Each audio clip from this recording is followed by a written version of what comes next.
जैसा विषय है, सीधा अपने से संबंधित है, अपने बालकों से संबंधित है।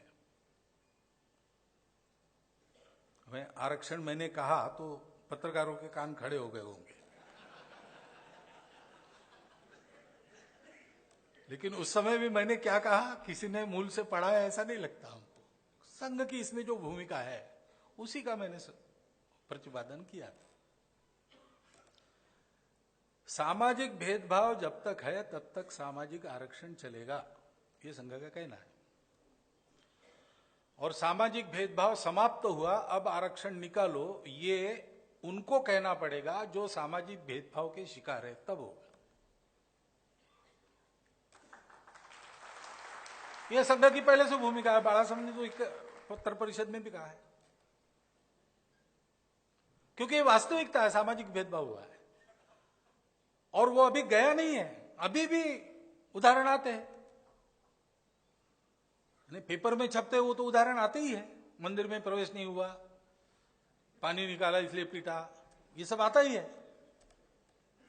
लेकिन आप जरा बारीकी से आपस का व्यवहार देखो, ऑफिसेस में देखो, इधर देखो, उधर देखो, अभी भेदभाव है।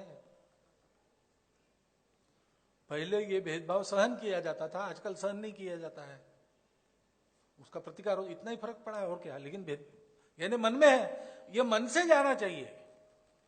विषमता का स्थान मन में है, वो व्यवस्था में, शास्त्रों में नहीं है। व्यवस्थाएं विषमता का स्थान इसलिए बनती है कि वो मन में होता है।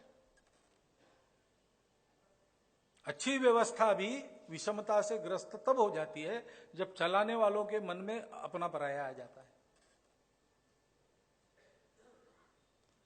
और इसलिए अभी चिन्ह दिख ही रहे है, गया नहीं, इसके लिए प्रयास करना पड़ेगा। इसलिए हम कहते भी है, निरीक्षण सर्वेक्षण हमने शुरू किया है, इसमें आगे बढ़ने वाले हैं हम लोग, कि कम से कम सारे हिंदू समाज का मंदिर, पानी, स्मशान की जगह सबकी समान हो, एक हो। सब मंदिरों में सबको प्रवेश रहे, सब पानी की जगहों पर सब हिंदू समाज के घटक पानी भर सके, और सब स्मशान सब हिंदू लोगों के लिए खुले हो। ये होना चाहिए। मन से ये भाव गया है, इसका प्रत्यंतर समाज के प्रत्येक घटक को तब आएगा। लेकिन जब ऐसी बात आती है आरक्षण की, तो फिर दो धड़े खड़े हो जाते हैं, आरक्षण और हम कहां जाते हैं। ये ठीक बात है कि अन्याय किसी पर नहीं होना चाहिए, और इसलिए आज की पीढ़ी में आरक्षण के कारण जिनका अवसर छीनता है उनके मन में चिढ़े, ये भी ठीक है। परंतु अगर हम एक समाज है तो क्या हम ये विचार नहीं कर सकते कि आज तक 1000 वर्ष, 1500 वर्ष, 2000 वर्ष जिन्होंने सहन किया, सहन ही करते आए, और क्या, सब सहन करके भी हिंदू समाज के अंग बनकर रहे। थोड़ा बहुत प्रतिकार हुआ, बगावत की भाषा हुई, कुछ कृति हुई तो पिछले 100 साल में हुई, उसके पहले तो ऐसा नहीं था। इतना सब सहन करके सब प्रसंगों में हिंदू समाज के साथ खड़े रहे, देश के लिए लड़े, सब कुछ सहन किया। 1000 साल उन्होंने सहन किया, हम 100 साल सहन नहीं कर सकते। करना चाहिए, करना चाहिए। दीनदयाल जी और नानाजी देशमुख संघ में काम करते थे, उस समय राजनीति में नहीं गए थे। तब की एक घटना बताते हैं स्वयंसेवक, कि देहातों में से पैदल जाना था और जाते समय पैर गलत पड़ गया तो गिर गए, दीनदयाल जी अंदर गड्ढे में एक। तो वो ऊपर आने की राह स्वयंसेवक देख रहे, नानाजी देख रहे ऊपर खड़े होकर। तो दीनदयाल जी ने स्वयंसेवक को कहा, भाई हाथ दो।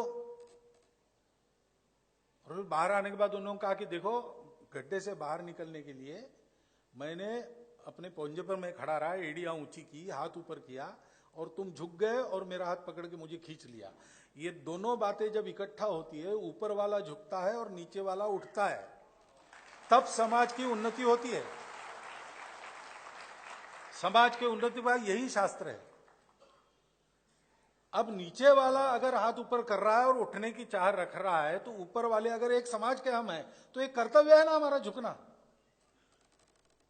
कर्तव्य है, वो करना चाहिए। दिल पर पत्थर रखकर कहना चाहिए, थोड़ा हमने भी सहन करना चाहिए, कुछ नहीं बिगड़ता। ऐसा विचार हम क्यों नहीं करते? ये समझना पड़ेगा। ये बात समझदारी की है, ये बात आत्मीयता की है, ये बात प्रेम की है, बंधुभाव की है, मनुष्यता की है, और इसी को धर्म कहते हैं।